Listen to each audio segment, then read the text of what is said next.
If you right click on a record, you'll get a menu. That menu comes up whether you're in the list mode or you're in the tile mode, or you're in, it doesn't matter what database you're in, you'll get that menu. So that means from here, I can right click, I'm in a contact record, but it could be anything. When I right click, I can add an event, and I'll let it do it as I talk.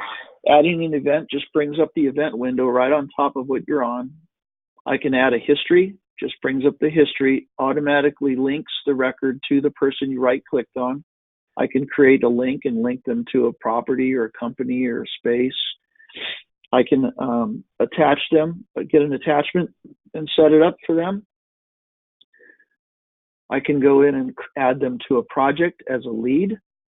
I can add them to a group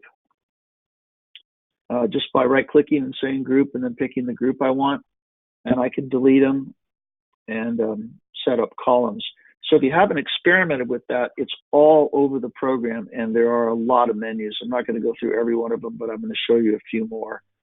In this case, I'm in split screen mode, looking at a contact on the history tab, and I can see that I have a whole bunch of things I can do here, such as create a follow-up from that history, meaning schedule it on my calendar for me, an event, something I need to do to follow up on a history that was in there. On the attachment tab, I can set a different default, which just changes which picture I see on the screen.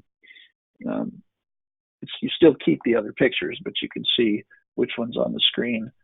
Under companies, companies have contacts. From the company, I can just right click and add a contact, and it automatically gets attached to that company without me having to find the company. It's a quicker way to add a contact if you have the existing company.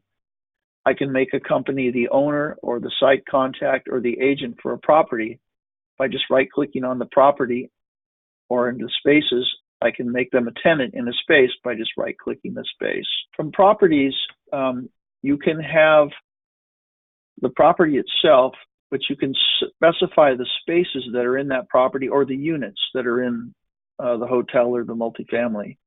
Spaces and units are the same thing, it's just a different tab. So I may have a property that has 3 spaces or 4 units, or I might have a property that has 300 spaces or 400 units.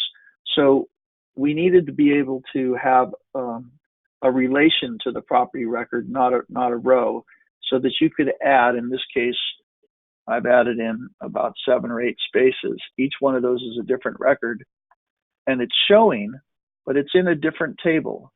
I need to be able to go to the space table and work on these units. Maybe I want to do a stacking plan, or maybe I want to just edit the information. So if you right-click in the Spaces tab, you'll see a menu come out, and one of the options on that is View the Property Spaces. And you notice what this does. It actually took me to the space database, and it's filtered. You can see by this little orange square, there's a filter on. It's filtered all my spaces to only show me the spaces that are in that property. So now I can quickly work through those, update the square footage, update the rent, whatever I need to do.